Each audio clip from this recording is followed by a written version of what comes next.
Hoje eu quero deixar uma pergunta muitas vezes que me chega. Uma pergunta, padre, o que eu faço quando a pessoa que eu vou lá pedir perdão não aceita o meu perdão? Vamos falar um pouquinho sobre isso na palavra de hoje.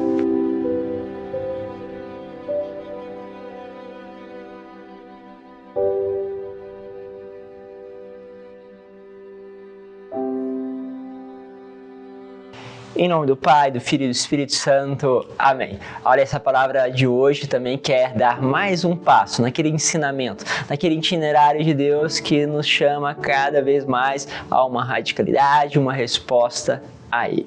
Quero pegar com você a palavra que está no Evangelho de São Mateus, capítulo 5, do versículo 20 ao 26. Diz assim: Naquele tempo disse Jesus aos seus discípulos: Se a vossa justiça não for maior que a justiça dos mestres da lei e dos fariseus, vós não entrareis no reino dos céus.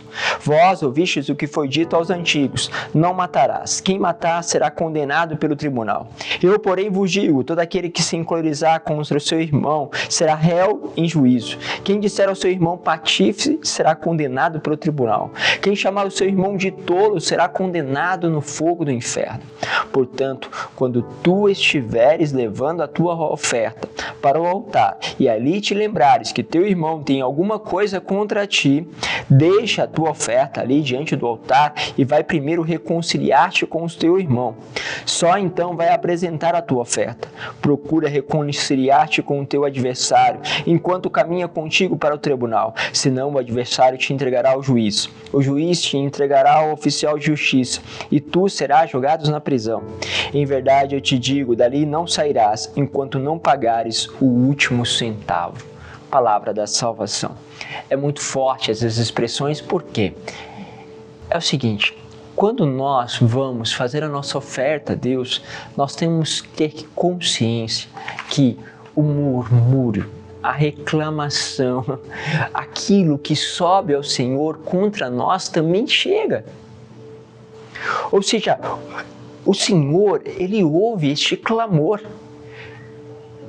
E estas palavras, muitas vezes, serão elas que darão, a medida justamente da severidade de Deus em relação àquilo que nós vamos vivendo e vivenciando. Por isso, o testemunho dos irmãos será fundamental para que as portas do céu se abram ou não, porque é nos irmãos que nós vamos vendo o fruto da vida que nós levamos.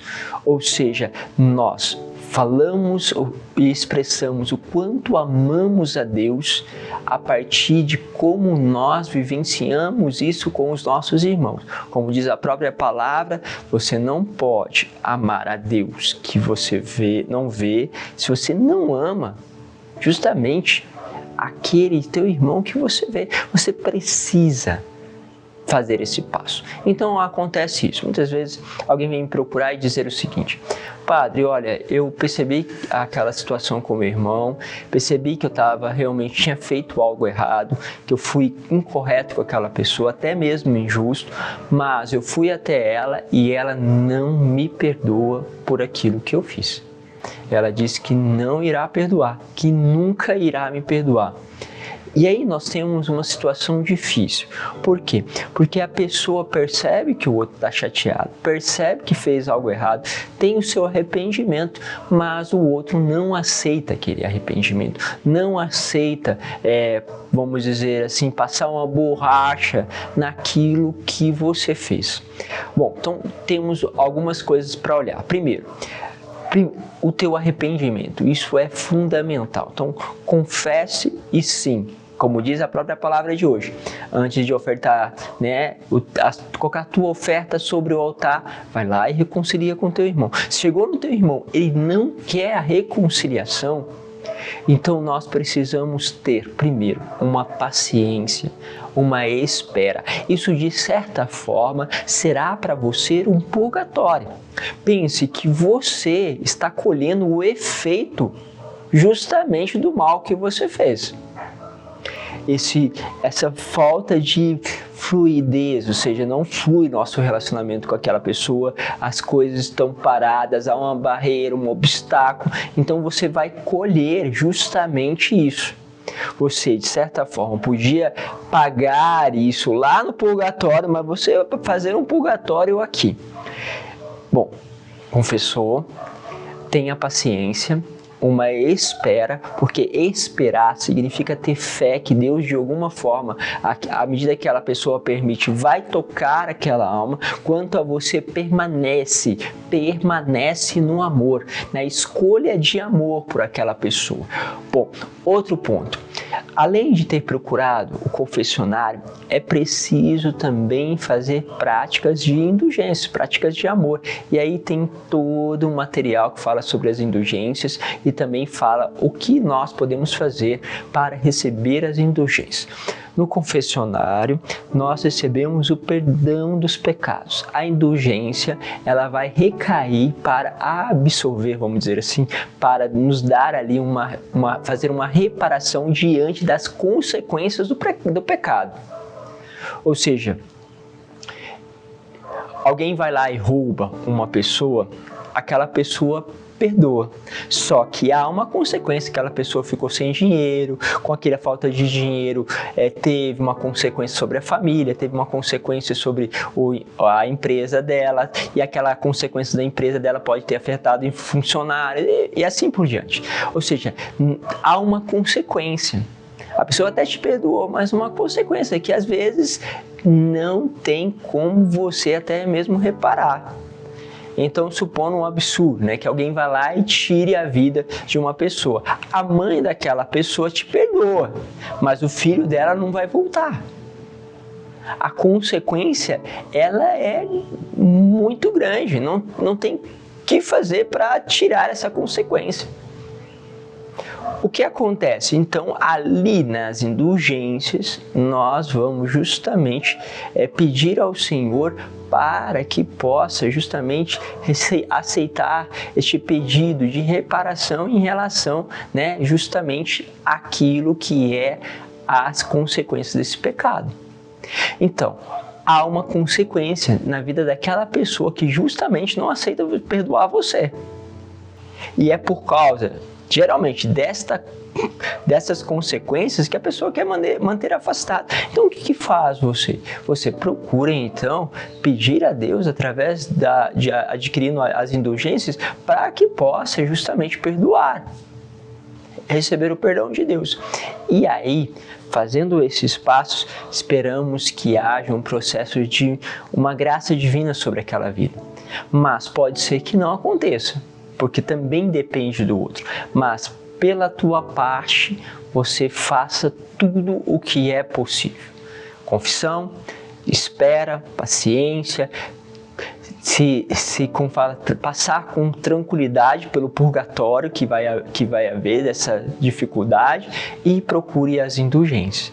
Então, precisa fazer estes passos, que não quer dizer que, consequentemente, você terá aquela pessoa perto de você. Tudo depende agora do outro. Mas esta outra parte ficará a critério daquela pessoa, que ela também tem que se responsabilizar pela atitude da qual ela está vivenciando, ou seja, de não querer dar o perdão. Isso aqui é extremamente grave, extremamente grave. Então, uma pessoa que não quer dar o perdão é extremamente grave. Mas ela então precisa também responder a essa atitude grave em relação ao outro. Também não quer dizer que a pessoa fez um monte de coisa errada para você e você tem a perdoar e voltar como se nada tivesse acontecido. Não, peraí. Sim, você deve ter uma atitude boa em relação a essa pessoa. O que você, ao perdoar, você está fazendo o seguinte: eu estou voltando a ter atitudes boas com essa pessoa. Mas se aquela pessoa te roubou, por exemplo, é lógico que você agora precisa ter cuidado. Então não dá realmente para voltar como estava, porque sim, aquilo te fez aprender algo que não deve impedir você de amar aquela pessoa, mas com muita serenidade você deve dizer: olha, meu irmão, nós tivemos uma dificuldade, houve um processo de roubo, então por isso eu não posso deixar que você esteja nessa situação de novo, nessas condições, justamente porque incorre no risco de podermos cair nas mesmas dificuldades. Então, eu espero que nunca isso aconteça mais, então eu tenho um certo cuidado em relação de voltar você ali. Isso é plenamente, vamos dizer assim, compreensível. Você pode dar um passo de fé? Pode, mas eu creio que isso é uma graça extraordinária, que algumas pessoas fazem. E que fazem mesmo, e é tão bonito, e às vezes a pessoa, quando é confiado a ela uma coisa que antes ela tinha feito errado, e ela agora tem a possibilidade de fazer de novo, tem pessoas que fazem uma experiência de amor incrível, e que se tornam muito melhores, porque perceberam uma confiança extraordinária por parte de outra pessoa, ok? Mas estamos falando aqui de um nível de santidade, né? Eu costumo ter esse olhar. Há passos que são passos de santos. Ou seja, uma atitude sobrenatural, sobre-humana. Então, tem pessoas que fazem isso e colhem, mas ao mesmo tempo, essas pessoas têm que estar dispostas ao fracasso, porque só podem fazer a experiência desse extraordinário se você estiver disposta a fracassar, ou seja, que o cara te roube de novo. Isso deixo na escolha de santidade de cada um de vocês. Então façam esse olhar, essa percepção, ok? Deus vos abençoe, Pai, Filho e Espírito Santo. Amém.